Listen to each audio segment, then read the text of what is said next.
Hello everyone. आपका one and only mister Ranjit Kumar आज आपके बीच मॉडल क्वेश्चन पेपर 2025 का जो 10th के बच्चों के लिए बहुत इंपॉर्टेंट है वो लेकर आया हूँ। और इस सेशन में हम लोग करेंगे एमसीक्यू। Let's start. देखिए, पहला क्वेश्चन क्या बोलता है कि निम्नलिखित में से कौन सी अभिक्रिया ऊष्माक्षेपी अभिक्रिया है। तो आपको आइडिया होना चाहिए कि ऊष्माक्षेपी अभिक्रिया क्या होता है। ऐसी रासायनिक अभिक्रिया जिसमें ऊष्मा का शोषण होता है, जो ऊष्मा का एब्जॉर्प्शन होता है। जहाँ पे ऊष्मा का एब्जॉर्प्शन होगा, जहाँ ऊष्मा सुखाएगा खिंचाएगा, उससे क्या बोलेंगे, ऊष्माक्षेपी अभिक्रिया।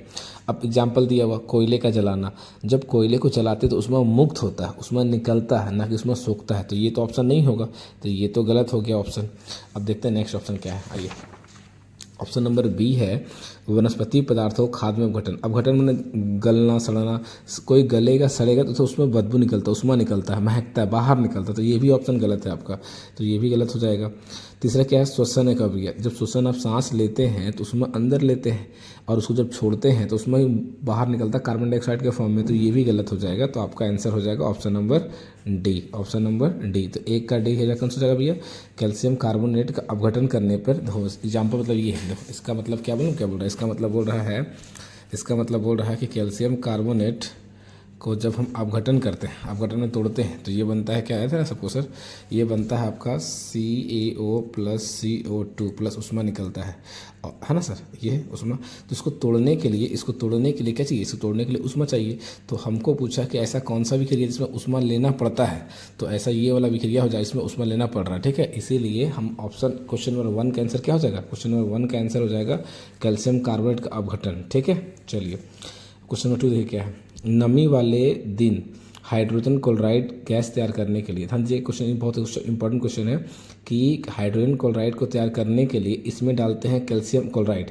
और कैल्शियम क्लोराइड का काम क्या है, कैल्शियम क्लोराइड का काम बच्चा है आपका गैसों के नमी को अवशोषण करना। तो इसका लगा लीजिएगा ऑप्शन नंबर सी, इसका लगा लीजिएगा आप लोग ऑप्शन नंबर सी नंबर से, ठीक है। क्वेश्चन 3 देखिए, निम्नलिखित में से कौन सा समजातीय श्रेणी में नहीं देखा जाता है, मतलब कौन सा गलत है ये बताना, ठीक है।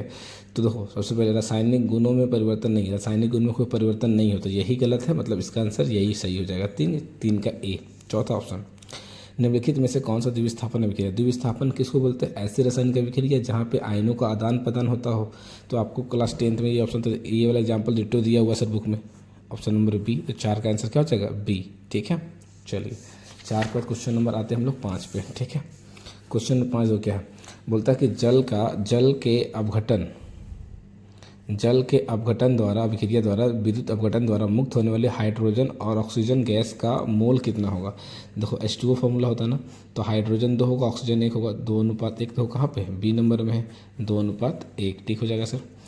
एक बोलता है एक जलीय घोल लाल लिटमस को नीला करता है। देखो लाल को नीला कर रहा है, इसका मतलब क्षार होगा, लाल को नीला मतलब क्षार होगा। अब इसको क्या बोलता है, निम्नलिखित में से किस घोल को अधिक प्राप्त करने के मिलाने पर ये उल्टा हो जाएगा। इसको उल्टा करना मतलब अम्ल मिलाना होगा, इसको अम्ल मिलाना होगा। ऑप्शन में कौन सा अम्ल है, तो ऑप्शन नंबर डी। तो 6 का ऑप्शन नंबर क्या हो जाएगा, डी हो जाएगा। 7 दो क्या, बेकिंग सोडा के एक घटक सोडियम हाइड्रोजन कार्बोनेट, दूसरा घटक क्या है, तो बेकिंग पाउडर बनाने के लिए इसमें सोडियम हाइड्रोक्साइड और साथ में डालते हैं टार्ट्रिक एसिड, साथ में क्या डालते हैं, टार्ट्रिक एसिड, ठीक है। 8 देखो, धातुओं को खींचकर पतले तार बनाने को क्या कहते हैं, तन्यता। 8 का ए। देखिए, निम्नलिखित में से कौन सा आयनिक यौगिक नहीं है। ध्यान देना, जब भी क्वेश्चन आएगा आयनिक यौगिक नहीं है, इसका मतलब उसमें हाइड्रोजन नहीं होना चाहिए। हाइड्रोजन होगा तो आयनिक कभी नहीं हो सकता, ठीक है सर। और जितना भी कार्बनिक कंपाउंड है, कार्बनिक मतलब कि कार्बन टेट्राक्लोराइड, कार्बन डाइऑक्साइड, ये सब जितना है सब आयनिक कंपाउंड होगा, ठीक है। आयनिक कंपाउंड नहीं होगा, सॉरी। देखो तो यहाँ पे तो HCl है, तो HCl जहाँ H दिख जाए तुमको समझ आने आयनिक नहीं है। और देखो कार्बन वाला ये भी है, तो नहीं होगा, 2 और 3 नहीं होगा, ऑप्शन नंबर बी। तो 9 का हो जाएगा ऑप्शन नंबर बी, ठीक है। आइए 10 रुपये चलते सर, नेक्स्ट क्वेश्चन पे आते हैं हम लोग। क्वेश्चन 10 पे आते हैं, निम्नलिखित में से किस यौगिक का OH मतलब क्या, एल्कोहल, OH मतलब क्या होता है, एल्कोहल। तो उसमें एल्कोहल कहाँ पे, तो ब्यूटेनॉल आंसर हो जाएगा, ठीक है। 10 का बी। ये क्या देखो CHO मतलब क्या होता है, एल्डिहाइड। CHO में क्या होता है, एल्डिहाइड। एल्डिहाइड में अल पढ़ते हैं, इसको पढ़ते हैं अल। देखो अल कहाँ पे है, देखो अल कहाँ पे, देखो इंग्लिश में, देखो इंग्लिश आसान है ना। और कितना कार्बन है, 1 2 3, 3 को बोलते हैं प्रोप, तो प्रोपेनल होगा। तो देखो प्रोपेनल 11 का हो जाएगा ए नंबर, 11 क्या हो जाएगा, ए नंबर सर, ठीक है। 11 का ये हो गया। 12 देखो, आहार नाल में किस भोजन का अंतिम पाचन कहाँ होता है? याद है आपको, आहार नाल में भोजन का सबसे अंतिम पाचन छोटी आंत में है। कहाँ होता है? छोटी आंत में। इसकी लंबाई कितनी होती है? 6.5 मीटर लगभग। ये भी एग्जाम पूछा हुआ, ठीक है, 6.5 मीटर लगभग। अगला, श्वसन के दौरान गैसों का आदान प्रदान कहाँ होता है? तो श्वसन के दौरान गैसों का आदान प्रदान कहाँ होता है भैया? तो फेफड़ों के एल्वियोली में। फेफड़ों के एल्वियोली में छोटे छोटे गैस गुब्बारे में संरचना होती है, उसमें होता है, ठीक है सर। क्वेश्चन नंबर 14 देखिए क्या।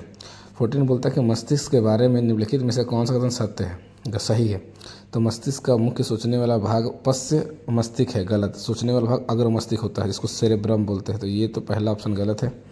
श्वसन, घृणा, स्मृति, दृष्टि आदि के केंद्र अग्र मस्तिष्क होता है, एकदम सही बात है। दो सही वाला सही, ये वाला सही है। आगे चलो, लार, उल्टी, रक्तचाप जैसी अनैच्छिक क्रिया पश्च मस्तिष्क मड्यूलर होती है, ये भी सही है। और सेरेबेलम शरीर की मुद्रा और संतुलन, सिर्फ संतुलन, मुद्रा नहीं, तो ये भी गलत हो जाएगा। ये भी गलत, मतलब कि आपका सही हो 2 और 3। अगला है 14 नंबर का हो जाएगा 2 और 3। तो ऑप्शन 14 का देखिए, 14 का कहाँ पे 2 3 है? जहाँ पे 2 3 है वो लगा दीजिए, 2 और 3। नेक्स्ट, बेमेल को छाटिए, मतलब गलत बताना कौन सा। एड्रेनालाइन पिट्यूटरी ग्रंथि से स्रावित नहीं होती है, यही गलत है, मतलब यही सही है। टेस्टोस्टेरोन वृषण से निकलता है, एस्ट्रोजन अंडाशय से निकलता है, थायराइड ग्लैंड से। हो सकता है एग्जाम में आपका ये तीनों पूछ दे, है ना, पूछेगा टेस्टोस्टेरोन कहाँ से निकलता है, तो वृषण से। एस्ट्रोजन कहाँ से निकलता है? अंडाशय से। या उल्टा पूछ दे, अंडाशय से कौन सा हार्मोन निकलता है? एस्ट्रोजन। उल्टा ही पूछ सकता है, ठीक है। नेक्स्ट, एक फूल में नर और मादा युग्मक उत्पन्न करने वाला भाग कौन है? नर को उत्पन्न करता है परागकोश से, और मादा का अंडाशय से। तो ऑप्शन नंबर 16 का सी हो जाएगा। 17, अमीबा, स्पाइरोगेरा और ईस्ट तीनों में अलैंगिक जनन होता है। क्या जनन होता है? अलैंगिक जनन होता है। Option number A, option number A सही हो जाएगा। 18 का, नीचे दी गई सूची में से उस लक्षण का चयन कर जो अर्जित करता है सकता है कि लेकिन विरासत में नहीं मिला है।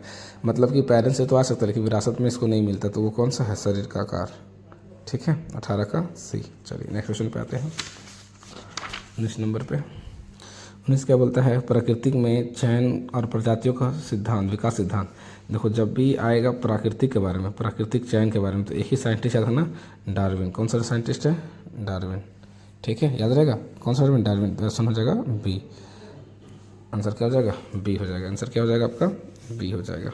तो इसका आंसर हो जाएगा बी नंबर, ठीक है। आगे चलिए, अगला क्वेश्चन क्या है? बोलता है कि निम्नलिखित में से कौन सा कथन सत्य है? ध्यान देना, पहला, उत्तल लेंस 4 डायोप्टर शक्ति है जिसका फोकस दूरी 0.25 मीटर। चेक कर लो यहाँ से फॉर्मूला। अगर मान लो P = तुमको पता है 1/f होता है, अगर f का मान 0.25 है तो यहाँ से काट के 100 आ जाएगा, तो 25 से 4 बार में कट जाएगा, मतलब 4 सही है। मतलब ऑप्शन नंबर ए सही है सर। ऑप्शन नंबर ए इसका क्या है? ऑप्शन नंबर ए इसका सही है, ठीक है।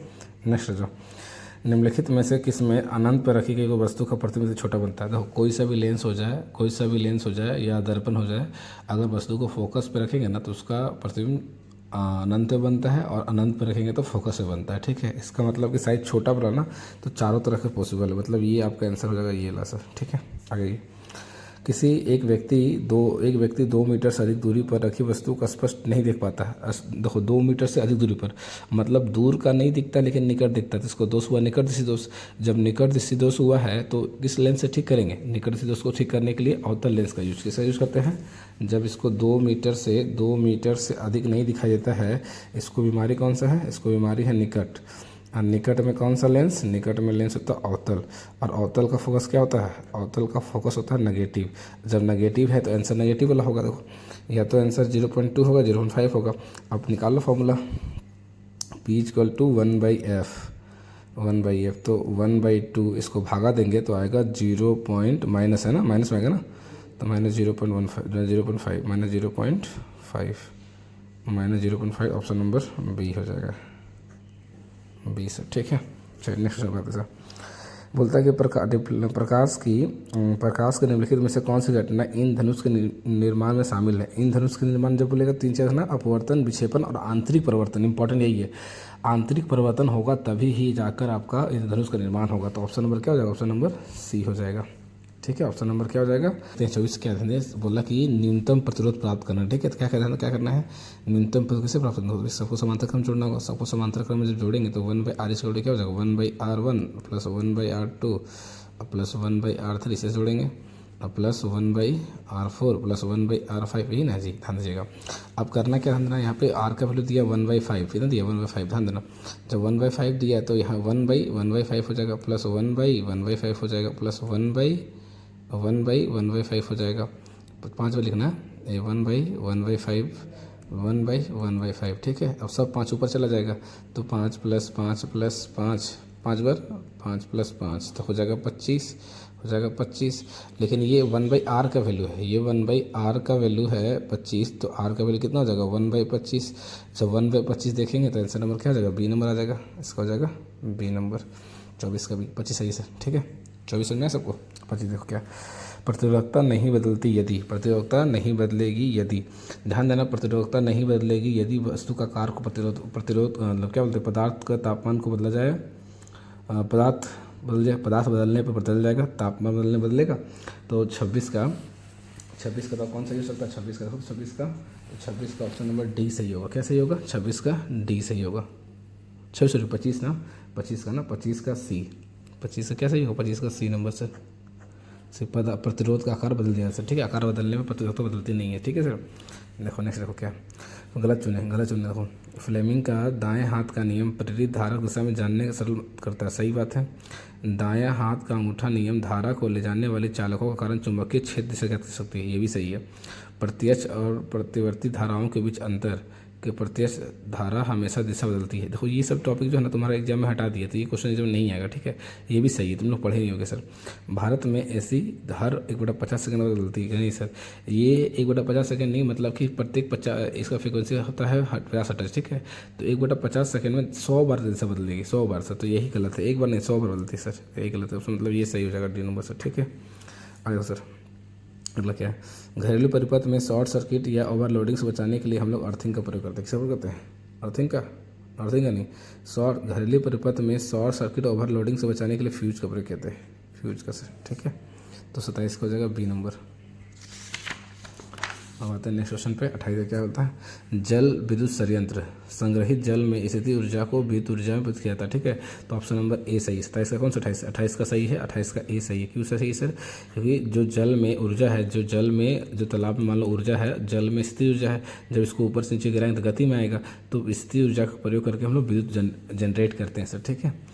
अगला, वे जो विकिरण द्वारा उपयोग करके अकार्बनिक पदार्थ, मतलब कि अकार्बनिक मिट्टी के हो गया, हवा और कार्बन डाइऑक्साइड हो गया, इसका प्रयोग करके अपना भोजन बनाते हैं, क्या बोलते हैं, उत्पादक बोलते हैं। तो क्या बोलते हैं, उत्पादक, B number sir. 30 sir, last question sir. चिपको आंदोलन द्वारा दिया गया संदेश क्या है सर, वन संरक्षण प्रयासों में समुदाय का शामिल करना, ऑप्शन नंबर ए सही है सर। जय हिंद, जय भारत।